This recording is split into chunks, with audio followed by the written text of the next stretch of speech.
Sometimes. He's a fan. I love sports so much. He's in your face. I will destroy those obnoxiously arrogant, clueless, tone-deaf superstars who are marginal players, good players, made careers, who believe they're Hall of Famers. He's nice. I promise. We're nice here. He's humble. I think I'm usually pretty good here on the show about admitting when I got it wrong. Live from Los Angeles, here's Bill Ryder. All right, good morning. Welcome back. Bill Ryder with you. Very excited to talk to our next guest. Massively talented dude. He is the host of Nothing Personal with David Sampson, which gives away the tease of who is about to be on. CBS Sports HQ MLB analyst, was the president of the Miami Marlins for 16 years, won a World Series. As part of that run, we won't bring up the fact that I was at the Bartman game and my heart was ripped from my chest as a Cubs fan, as he was elated with the team that he helped build. He's on X, Twitter, whatever the hell I call it, at David P. Sampson. Mr. Sampson, good morning. What's up, dude? What is going on? Happy to be on the show today. Thank you, buddy. So let's start with the immediacy of the home run derby. I'm curious to the degree that you liked it, didn't like it, thought it was success. What was your feeling on the event last night? Well, number one, I thought the camera work was terrible. I couldn't follow the home runs. Awful. I wanted to see 513 feet from O'Neal Cruz, and I couldn't see it. I thought there were home runs hit, but then they'd fall in the outfield, and then I wouldn't see the next, whatever. I couldn't figure it out. I ended up watching the counter on the screen to see whether a home run was hit, and watched the counter go up from 1 to 7, whatever, to 15. I was excited for Cal Raleigh to win, though what a performance by Cruz and Caminero. Just fantastic. My pick was Wood or Buxton, so I went 0 for 2 on that, which stunk. That said, the home run derby is always exciting, and I love that it makes me think about the 2017 derby that I hosted, which was so much fun. David Sampson here on the show. David, I want to get to some ownership changes and some questions about the Pirates, but do you know why, or what was your read on, and I'm happy for Cal Raleigh, exciting guy, great nickname, the Big Dumper, way to go. Why the half-an-inch tiebreaker rather than just a swing-off? So the players get very tired, and you want to do as few swing-offs as possible. If you speak to a player after they do a derby, it's a thing. Now, it's not a curse where you don't hit home runs in the second part of the season or you're so tired that you can't recover. But, man, Stanton, when he was done with the derby in 2016 and we were flying back from San Diego after the All-Star game, he was still exhausted from the home run derby that Monday. And it takes its toll. And so the fewer swings, the better. I just wanted that tiebreaker to be communicated, and ESPN had the wrong information. They said it's a tie. It's going to be a swing off. Their ticker had Rooker in 4th and Raleigh in 5th. And then all of a sudden we found out that Raleigh went 1 inch longer than Rooker, but they didn't change it on the ticker. So I was confused. And then before you know it, Raleigh had advanced. I don't think there's a conspiracy. I do think that was the tiebreaker. But I'll tell you, measuring something to the inch, good luck with that. Yeah, ESPN did not cover themselves in glory, although David Sampson does every time he does Nothing Personal with David Sampson, which you should 100% check out. Social media, David P. Sampson. David, so obviously some big news in the last 24, 36 hours. The Tampa Bay Rays are going to be sold $1.7 billion. The reporting is that the incoming new owner would like to keep the team in the area, but Tampa Bay over St. Petersburg. You were instrumental in building that ballpark for the Marlins and trying to make baseball successful in Florida. Is Tampa Bay, with the right owner, is Tampa Bay a baseball city? Is there a potential success here with this news? Well, you better hope so. You know, we thought Miami would be successful with the new ballpark with the roof and get rid of the rain delays and get rid of the heat. And it just didn't work out, where the attendance never happened and we were never able to really field a winning team, though we had great players, some of whom are still playing right now. As a matter of fact, our whole outfield, Stanton, Yelich, Ozuna, JT Realmuto, they're all playing still, and we just couldn't get them to win. Tampa's done a lot of winning, and the thought was that no one goes to games because St. Petersburg is too far away. It's the exact argument that existed in Miami, Fort Lauderdale, etc. And the truth is those arguments don't hold water. And they will build a ballpark in the Tampa area, and it will open. I don't think it'll open soon, but when it does, there's no more excuses. And the big concern that baseball has is that they'll get rid of this issue, but only temporarily. Much like in Miami, when we got our ballpark open, they thought they got rid of the Miami issue. Now the Marlins are a huge issue in baseball for their lack of revenue and locally generated revenue. So the key is always with problems, just kick the can and worry about the next problem next and worry about the current problem later if you can just fix it for now. And that's what this Tampa sale does. David Sampson, I've always been fascinated by the lack in many sports of fan support in South Florida in particular. I covered LeBron and the Heat back in the day, and I remember even in the finals, there being tickets available and me thinking, especially in the regular season, that people didn't care about the Heat. Then I got assigned one time to go to South Beach and write about Heat fans, and every bar was full. You had to reserve a table. So there were fans in my memory. They just didn't go to the arena at the rate that maybe was hoped for. Same in baseball. Why? Well, what is the deal? All right, he's up. Hey, Phil, it's Clip. How you doing? Good, Clip. How about yourself? Doing great. Good to hear your voice. Yeah, I love the stack of magazines you showed on Twitter today. I appreciate that. Well, we got the tower. It's getting bigger and bigger. So, yeah, we're excited. All right, man. Well, I think we're ready to roll if you are. You betcha. Okay. All right. Here we go. All right. Joining us today on the Pirate Radio live line needs no introduction. It's his time of year. It's Phil Steele time. Phil Steele joining us on the Pirate Radio live line, ready to preview this 2025 college football season. Phil, awesome to get you back on Pirate Radio. How you doing, sir? You know, I am doing great, Clip. How about yourself today? We are we're fired up. We're starting to talk more and more football on the show. We're getting excited for it. So it's almost kind of, I don't know, a point where we say, okay, it's starting to feel real when we talk to you. So, Phil, kind of I've been asking you this the last few years, and I'll throw it out there again. How much more difficult, challenging is it to put together this magazine with all the changes in college sports and college football for you? Oh, it's a ton more challenging, Clip, especially than 5 years ago. Is with the transfer portal closing at the end of April this year. You know, I talked to all the head coaches, and I had to postpone the interviews until the portal actually closed. And what we do is we don't send the magazine to the press till 5 weeks after that. That way we capture where all the players signed. But I had to try to cram in all the coaches' calls in the month of May, and that made it pretty hectic. In fact, on the last week of the magazine this year, I was doing like 13 coaches' calls, which normally I'm just in the fine-tuning stages of the magazine. We had a couple of typos slip through this year, which were a little aggravating on my part, but had we missed our deadline, we would have been put back 3 weeks, so we had to go to the press with it. But overall, it's made it a lot more difficult. I'm hoping, Clip, that we go to one transfer portal in January, and if that's the case, life will be good once again. We won't have to be scrambling around like we did this year. Yeah, I heard a little buzz about that. Would help out probably the coaches and everybody, yourself included. And speaking of those phone calls, Phil, how did your first phone call go with Blake Harrell as full-time head coach at East Carolina? You know, went real good, and I love the job that he did last year down the stretch. As you know, I had East Carolina as my number one most improved team in the country, and figured that they'd have a big increase in record from the previous year when they went just 2-10. And there they were sitting 3-4 when Coach Harrell took over. So very pleased that he knocked out 5 wins in the last 6 games to get them up to that 8-win total to get me looking pretty good for a number one most improved team, improving the record by 6. But excellent conversation with him. You know, he's got a brand new defense. Basically, they lose a lot of players off that side of the ball.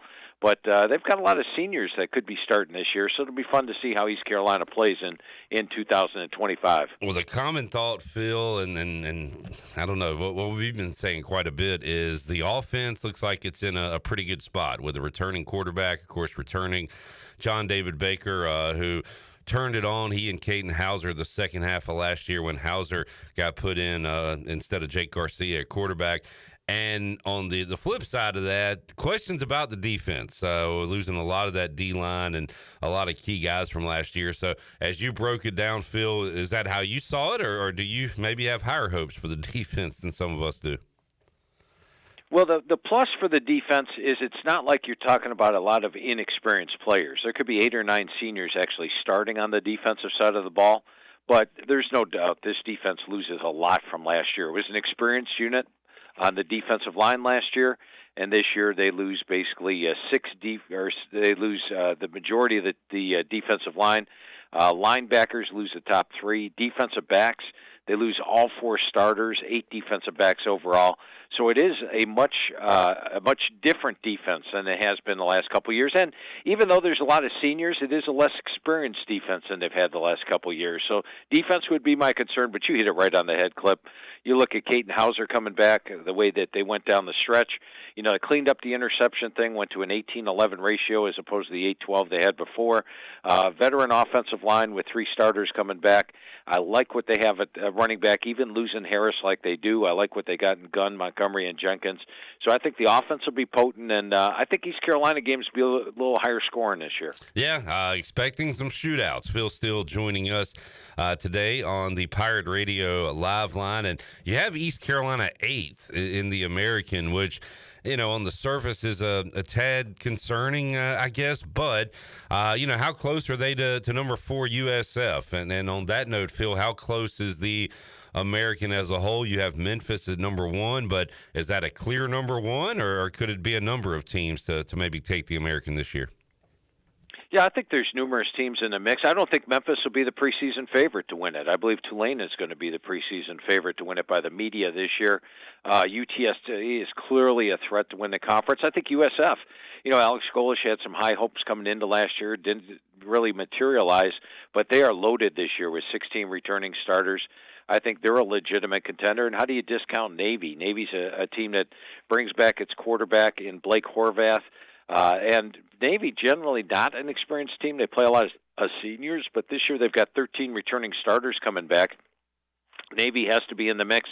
Army last year was the champion of the conference, and they've got 9 starters back this year, so they're in the mix. And then North Texas, I think, has Eric Morris's best team. And then you go to East Carolina, a great finish by Blake Harrell. I would say there are 8 legitimate contenders in the American Conference this year, with East Carolina the 8th. Phil Steele joining us today on Pirate Radio Live. Phil, what are the chances that the Group of 5 playoff team comes out of the American? Who are your, I guess, Memphis, and you mentioned UTSA, Tulane. Who, if one's to do it, do you see one coming out of this group, perhaps? Yeah, my favorite out of the group would be Memphis this year. And, you know, you go back to last year. Remember, the media had Memphis the favorite to win the American Conference last year. I did not. I had looked at their schedule, and I said, well, they have to play UTSA on the road, they have to play Tulane on the road, and they have to play Navy on the road as well. And as it turned out, they lost a couple of those games. Well, Memphis almost unbeatable at home under Coach Silverfield. He is at home. He's gone 28-6 on the road, just 10-13. And guess what? Toughest games this year are at home. They get Tulane at home. They get Navy at home. And so I've actually got Memphis favored in almost every game this year. I've got one toss-up game on the schedule. That would be Arkansas. And I think a win over Arkansas, especially if Arkansas is a bowl team and an undefeated season, would propel Memphis into the playoff spot this year. So I think if there's one team that I really favor among the others to get have a playoff shot this year, it is Memphis. Phil, when last time the Pirates took the field, a win over NC State, Rajay Harris, great run to cap off a big bowl win against the rival Wolfpack. And first up in 2025, it is the Wolfpack for East Carolina. So when you look at the ACC, look at NC State, what do you think about Dave Doran's group coming into this year? And how about that game, Phil, that opening Thursday night? Should be a good one. You know, and for not having seen that rivalry for a while, there's no doubt there's some venom between the two schools. So it's something that is going to be a lot of fun to watch, because these two schools do not like each other. And with NC State, you know, Dave Doran's back where he likes to be, and that's under the radar. Nobody has any expectations for NC State this year. They're middle of the road in the ACC. But they've got some players coming back. C.J. Bailey back at quarterback. You look at the receiving core, you know, with Noah Rogers coming over from Ohio State last year, and Wesley Grimes. I think they'll have bigger opportunities this season. The offensive line looks pretty good. And defensively, they lost some key players last year. They're a more veteran defense this year. I think you're going to see a much stronger NC State team than the one that went 6-7 last year. And I think NC State will be favored in that game, but it's going to be a heck of a game to watch and a lot of fun. And we'll really enjoy watching the fans' interaction in that one. Phil, did you talk to Bill Belichick this offseason? There were, I believe, 9 coaches I didn't get a chance to talk to and did not get the chance to talk to Coach Belichick. And, sometimes the schedules don't match up, but that was one where we weren't really in the realm of scheduling one. Understood. It's still odd to think about him coaching college football, especially here in the state of North Carolina. You have them 6th in the ACC, NC State 8th, by the way. But what's your outlook on the 2025 Tar Heels, year 1 of Belichick? He steps into a really nice schedule this year. When you look at North Carolina, they play my number 67 schedule in the country. Big opener. They host TCU on a Monday night. Now, if they win that, they play Charlotte, Richmond, UCF on the road. In my mind, UCF's in a bit of a rebuilding season this year. They could be 4-0 when they host Clemson on October the 4th. And then if that's the case at that point, they'll really be believing in themselves. But you look at the ACC schedule, and you look at the road games. Cal, winnable games. Syracuse is in a rebuilding year as well. Wake Forest, all 3 of those very winnable games. And the home games, Duke, Stanford, Virginia, winnable. It's very rare to see them as an underdog this year. I think the Clemson game and the NC State game on the road might be the only 2 games that are a dog. So it's a dream schedule for Coach Belichick. They're coming off a 6-7 losing season. I've got them my number 6 most improved team in the country. And I think North Carolina, if everything bodes well and team players buy in and Belichick gets the magic going again, they've actually got a shot at a double-digit win season this year.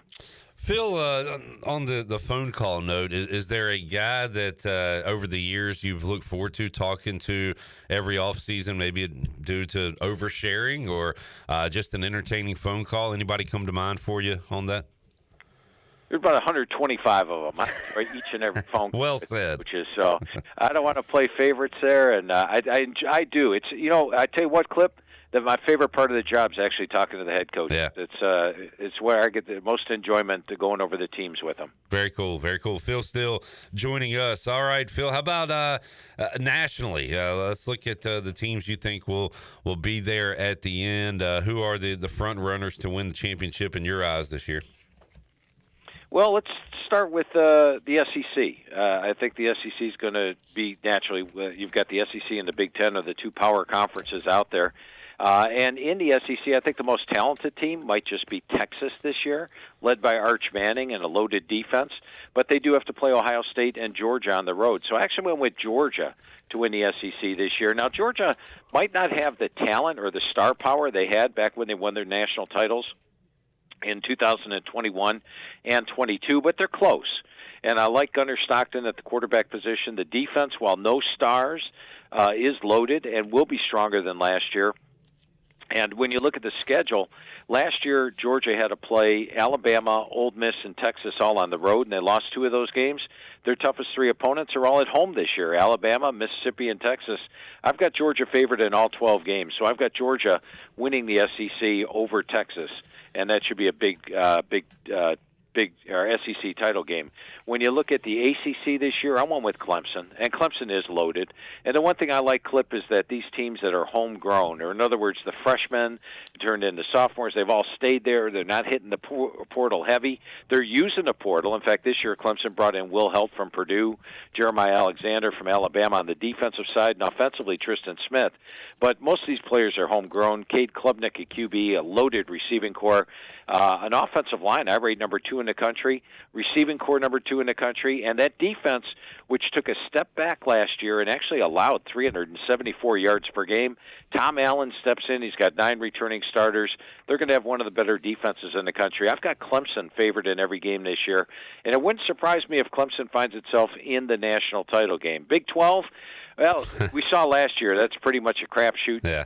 Baylor, Utah, Iowa State, Arizona State, Kansas State, Texas Tech, TCU, BYU, all capable of winning it. I think the best schedules belong to Baylor, Utah, and Iowa State, but I really don't see a Big 12 team that's capable of getting in there and winning it all. So the team I did go with it all, I'm going to go to the Big 10 for that. And while Ohio State's there and loaded with talent, I actually went with Penn State as the top team in the country this year. When I look at Penn State, they've got the same mix that has won the national title the last 2 years, and that's a veteran Big Ten team that has returned a lot of players that could have gone to the NFL. That's the case with Penn State. Drew Allard brings them a veteran quarterback. They've got Singleton and Allen at running back, plus behind them is Corey Smith and Quentin Martin, the next dynamic duo at running back. They've got my number one rated offensive line, number one rated receivers. The defense, they bring over Jim Knowles from Ohio State. He inherits a really good defense. 6 starters back, led by Danny Dennis Sutton at the defensive end spot. And while they do play Ohio State on the road, I think this is the year they break through. I'm looking for James Franklin and company to win it all this year. And for the first time in the 31 years of the magazine, I'm picking Penn State number 1. How about that? Phil Steele joining us. Phil, a couple more, and we'll let you go. While you're talking about Big Ten there, one of our everyday listeners is a fellow named Jamie, big Indiana guy. He had a thrill ride last year. How about the Hoosiers this year? Kind of a quick two-parter. And who's the Indiana of this year, Phil? A team that, you think that people think might be pretty good, that you think have a chance to be really good and make some noise and potentially make a playoff. Clip, when I look at Indiana, my first gut reaction was, wow, last year they caught lightning in a bottle. They had all those transfers coming in from James Madison and other places that fit the program well. They had a really manageable schedule, and they took care of business. Now, going over the team with Coach Cignetti this year, they may be more talented this season. You look at the quarterback, Fernando Mendoza. He could come close to doing what Curtis Rourke did last year, which was phenomenal on third down, 29-5 ratio for the season. Running back, I like Roman Hemby coming in from Maryland. I think it's an upgrade at the running back core. Offensive line, veteran group. They bring in some big-time transfers. And defensively, same thing. When I went over position by position, I actually saw a little bit more talent this year. Now, the schedule does get tougher. They do have to play Iowa on the road, Oregon on the road, and Penn State on the road. But I think it's an Indiana team very capable of getting back to almost the same level they had last year, and perhaps the same level they had last year. So watch out for Indiana. They're still going to be strong this year. And for one of those off-the-radar teams, I'm going to take a team that was 6-7 last year, Clip, that I think has a shot at making the playoff. And that's my number one surprise team, and that is Oklahoma. And when I went over the squad with Coach Venables, defensively, there's no doubt about this team. Last year, they held opponents, and they played one of the toughest schedules in the country last year, held opponents to 87 yards per game, below their season average, number 6 in the country. They're loaded on D this year, 8 starters back. R. Mason Thomas, one of the best defensive linemen in the country. Kendall Daniels, in the secondary. They are loaded on defense. But offensively, that was the problem last year. They had 0 returning starters on the offensive line, lost their top 5 receivers due to injury. This year, they've got a vastly upgraded receiving core. Those injured players are back. They've got some additions. The offensive line's vastly more experienced. They bring in John Matera, quarterback from Washington State, where I thought he did a heck of a job in Ben Arbuckle's offense, and they bring over offensive coordinator Ben Arbuckle along with them. And then they also have Jaden Ott, who was one of the top running backs in the Pac-12 2 years ago. He was banged up last year. I look for Ott to be outstanding this year. And while the schedule remains very difficult, I rated number 7 in the country. Last year they only had 3 true SEC home games. This year they got 4, and they only have 3 true SEC road games. They do have to play Texas away from home, Tennessee on the road, and Alabama on the road. But I think if you're looking for a team that it could be a surprise playoff team this year, I'm going with the Oklahoma Sooners. All right, Phil. I know we need to let you run, but Jarrett, you'll be heading to Charlotte for AAC Media Days coming up soon, and you got a question about life without Biff for those guys? New coach with the 49ers, Tim Albin. I think Charlotte can be a surprise this season. Vegas doesn't. How do you think Charlotte's going to fare? Yeah, I think Charlotte's going to fare better than expected. When I first looked at it, I thought, well, they brought in so many transfers the last 2 years, and a lot of those guys are gone. This is another team starting from scratch. But, I went over the team with Coach Albin, and the thing that he did bring to my attention was, Ohio had a lot of players from scratch last year. Look at them defensively. They had practically a brand-new squad. They utilized the portal pretty well. They've got quarterbacks in Connor Harrell and Grayson Loftus. I think they're solid there at the quarterback position. The offensive line and run game is always solid under Tim Allen and the way that Ohio runs it. He was a running back coach there under Frank Solich for all those years. Talked to Coach Albin for a long, long time. And defensively, I like the transfers they brought in, like a Braden Mullen coming in at defensive end from Dartmouth. And the thing I found going through all these teams and rosters with the coaches is these FCS transfers have a much higher hit rate than do the Power 2 or Power 4 guys that are moving down that haven't played. As long as they've got experience, they do well. So keep your eyes on him this year at the defensive end spot. But overall, I do think Charlotte has that potential. And 5 wins last year. Can they get to a bowl game this season? It may be tough with the number 120 experience chart, but Tim Albin will get the most out of this squad. Pirates owe the 49ers 1 or 2. Phil Steele joining us. Phil, is East Carolina a bowl team this season? Yes, I believe East Carolina will get to a bowl team. As I mentioned, I think they're one of the top 8 teams in the American Conference. When you look at the rest of the teams in the American, a lot of them are in the rebuilding, first-year head coach. So I think there's plenty of winnable games on the schedule this year. Phil, how can people get the magazine, and anything else we should be on the lookout for that you're involved with? Well, I appreciate that, Clip. And Clip, as I mentioned, to you off air, I really appreciate that stack of magazines you got in front of you on the Twitter thing there. That it warms my heart when I see something like that. I poured a lot of work into those magazines through the years, and love seeing them all stacked up there. But if you want to go out and get the magazine, it's 360 pages. It's like getting 136 media guides rolled into one. Just go to Barnes & Noble and Books A Million, the only 2 brick-and-mortar stores out there that have it. Barnes & Noble and Books A Million. Now, you can order it online, and if you go online, you go to philsteele.com. I'm going to charge you a shipping charge because it costs to mail things. But when you do order it online, we also give you the digital magazine absolutely free. And we update the digital magazine all the way through the start of September. So you've got 3 places to go: Barnes & Noble, Books A Million, philsteele.com. And up this week on philsteele.com, if you're an FCS fan, I've got 250-plus pages of FCS football information, 2 full pages on every FCS team. For more on that, check out philsteele.com. Man, awesome stuff, Phil. And yes, our stack of Phil Steele magazines, it's not just, aesthetically pleasing. Sure, it's great to have on the mantle or as a centerpiece, but we use it, Phil. We talk about old ECU games going back to 2013 and say, hey, what was the line in that game when ECU played them? So we still use these old magazines as well. So we put them to work, Phil, just like we will the 2025 preview. Always look forward to this. Thank you so much for joining us, Phil, and have a great rest of your off season, and looking forward to some fun football this year. Clip, I always enjoy talking to you and talking about East Carolina football, so thanks for having me on. A lot of fun as always, and love how dog-eared those magazines are as well. That really shows you use them. They are worn, but still usable. Thank you, Phil. Talk to you next time. All right, thanks, Clip.